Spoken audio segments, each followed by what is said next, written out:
Isra Mi'raj, perjalanan yang melahirkan lompatan terbesar dalam hidup manusia. Bayangkan sejenak sebuah malam yang sangat sunyi. Dunia sedang tertidur, suara mereda. Dan manusia berada dalam fase paling jujur dengan dirinya sendiri. Di tengah keheningan seperti itulah, seorang manusia bukan raja, bukan ilmuwan, bukan penguasa. Mengalami perjalanan yang melampaui batas ruang, waktu, dan logika biasa. Bukan mimpi. Bukan halusinasi. Inilah Isra Mi'raj Nabi Muhammad SAW. Selama ini, Isra Mi'raj sering diposisikan sebagai kisah mukjizat yang agung dan sakral. Diceritakan berulang kali, tetapi jarang benar-benar dihayati. Ia menjadi peristiwa langit yang dikagumi, bukan peta hidup yang dipahami. Padahal, jika dibaca dengan sudut pandang yang lebih reflektif, Isra Mi'raj justru menyimpan pesan yang sangat relevan bagi manusia modern, manusia yang hidup di era kecepatan, tekanan, dan kelelahan mental. Perjalanan besar yang lahir dari fase paling rapuh. Banyak orang beranggapan bahwa pengalaman spiritual besar hanya datang ketika seseorang sudah siap, kuat, dan stabil. Namun Isra Mi'raj justru mematahkan anggapan itu. Peristiwa ini terjadi setelah Rasulullah SAW melewati fase hidup paling berat, yang dikenal sebagai A'amul Huzn, tahun kesedihan.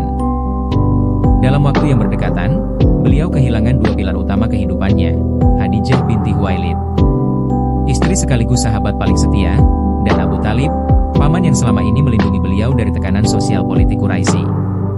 Belum selesai berduka, Rasulullah SAW menghadapi penolakan brutal di Taif. Dakwahnya bukan hanya ditolak, tetapi dibalas dengan hinaan dan lemparan batu hingga tubuh beliau berdarah.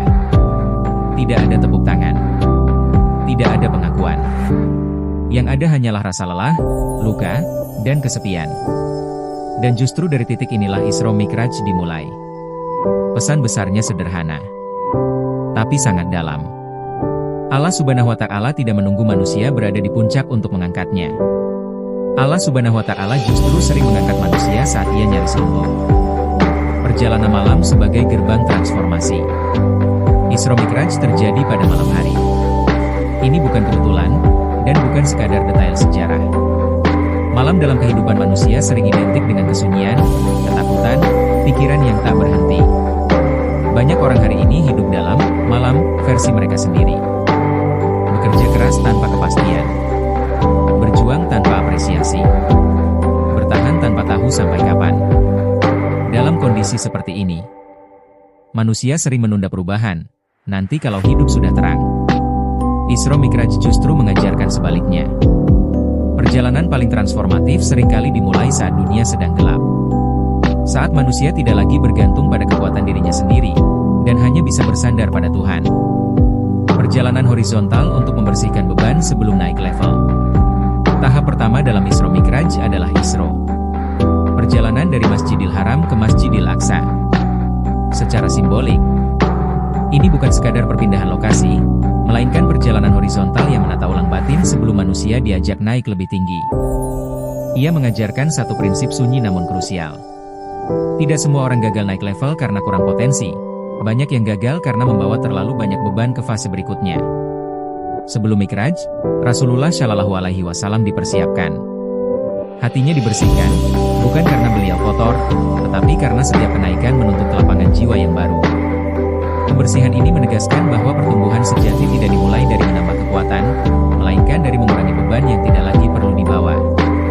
Dalam konteks kehidupan modern, Isra hadir sebagai fase refleksi yang sering diabaikan. Kita terbiasa ingin segera melompat ke hasil, padahal jiwa kita masih syarat dengan luka, ekspektasi, dan ambisi yang saling bertabrakan. Isra mengajak kita berhenti sejenak, bukan untuk mundur, tetapi untuk menyiapkan diri agar tidak runtuh saat diberi ketinggian.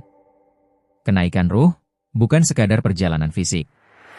Mi'raj bukan sekadar perjalanan fisik melintasi langit. Ia adalah kenaikan ruh dan kesadaran.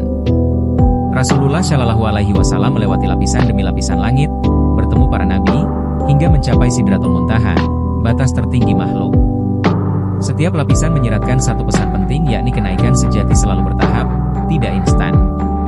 Menariknya, Rasulullah SAW tidak membawa pulang harta, kekuasaan, atau keistimewaan duniawi.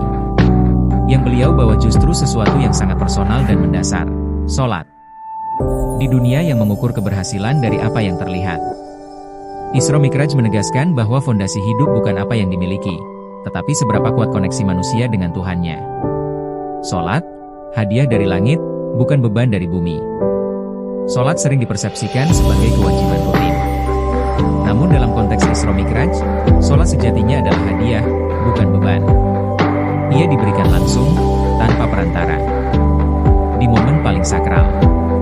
Ini menunjukkan bahwa sholat adalah jalur komunikasi paling personal antara manusia dan Tuhannya, bukan beban administratif agama, melainkan jalur evakuasi jiwa. Dalam bahasa modern, sholat berfungsi sebagai reset mental di tengah tekanan. Ruang hening di dunia yang bising dan penanda bahwa manusia tidak sepenuhnya sendirian bukan kebetulan jika banyak penelitian modern menunjukkan bahwa praktik spiritual yang teratur membantu stabilitas emosi, fokus, dan ketahanan mental. Ia memiliki tempat kembali ketika dunia terasa terlalu berat. Islam telah menawarkan itu sejak lebih dari 14 abad lalu, bukan sebagai teori, tetapi sebagai laku hidup. Isra Mi'raj dan krisis makna manusia modern. Manusia hari ini hidup dalam paradoks. Informasi melimpah, tetapi makna menipis. Hiburan tersedia, tetapi ketenangan langka. Kesibukan meningkat, tapi arah hidup sering kabur. Kecepatan tinggi, tetapi jiwa tertinggal. Isra Mi'raj menawarkan koreksi yang sangat mendasar, yaitu hidup tidak selalu butuh percepatan, tetapi pendalaman. Setelah Mi'raj, Rasulullah Shallallahu Alaihi Wasallam tidak diminta bergerak lebih cepat. Beliau diminta berdiri lebih khusyuk dalam sholat, dalam doa, dalam kesadaran akan Tuhan. Ini adalah kritik halus terhadap budaya hidup yang terlalu fokus pada hasil, tetapi lupa pada kedalaman. Isra Mi'raj seolah memberi jeda dalam hiruk-pikuk ini. Ia mengajarkan bahwa kualitas hidup tidak ditentukan oleh seberapa cepat kita bergerak, tetapi seberapa dalam kita hadir di setiap langkah. Dan sholat mengajarkan manusia untuk berhenti sejenak di tengah arus, untuk menata ulang niat, untuk kembali sadar bahwa hidup bukan hanya tentang bergerak, tetapi tentang kemana dan bersama siapa kita bergerak. Isra Mi'raj hadir sebagai pengingat bahwa makna hidup tidak selalu ditemukan dengan menambah peran dan kecepatan, tetapi seringkali dengan memperdalam hubungan, terutama hubungan dengan Tuhan. Rasulullah Shallallahu Alaihi Wasallam, setelah mencapai pengalaman spiritual tertinggi, justru kembali ke dunia dengan tugas yang sangat sederhana, menjaga sholat. Ini menunjukkan bahwa solusi atas kekosongan makna hidup manusia seringkali bukan sesuatu yang spektakuler, melainkan kedisiplinan spiritual yang konsisten dan sadar. Karena bisa jadi, yang paling kita butuhkan hari ini bukan hidup yang lebih cepat, tetapi hidup yang lebih dalam. Pelajaran yang sering terlewat, tidak semua proses perlu disaksikan. Salah satu hikmah Isra Mi'raj yang jarang disadari adalah sifatnya yang sangat personal. Tidak ada dokumentasi, tidak ada sorak-sorai, bahkan tidak semua orang mempercayainya.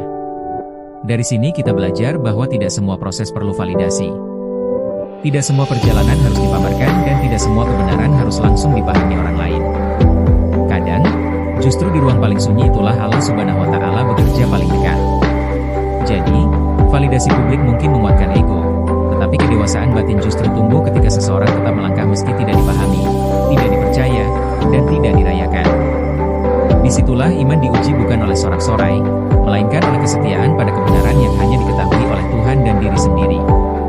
Isra Mi'raj sebagai peta hidup, bukan sekadar kisah langit. Isra Mi'raj sering dianggap terlalu tinggi untuk kehidupan sehari-hari. Padahal sebaliknya, ia adalah peta hidup bagi siapapun yang sedang merasa lelah, tersesat, atau kehilangan arah. Ia mengajarkan bahwa kesedihan bukan tanda ditinggalkan. Tekanan bukan akhir perjalanan dan kesunyian bukan kekosongan. Isra Mi'raj bukan hanya tentang nabi yang naik ke langit, tetapi tentang manusia yang diajak bangkit tanpa harus melarikan diri dari dunia. Dan mungkin, bagi kita hari ini, Isra Mi'raj adalah pengingat lembut bahwa ketika hidup terasa berat, bukan berarti kita sedang jatuh, bisa jadi kita sedang dipersiapkan untuk naik.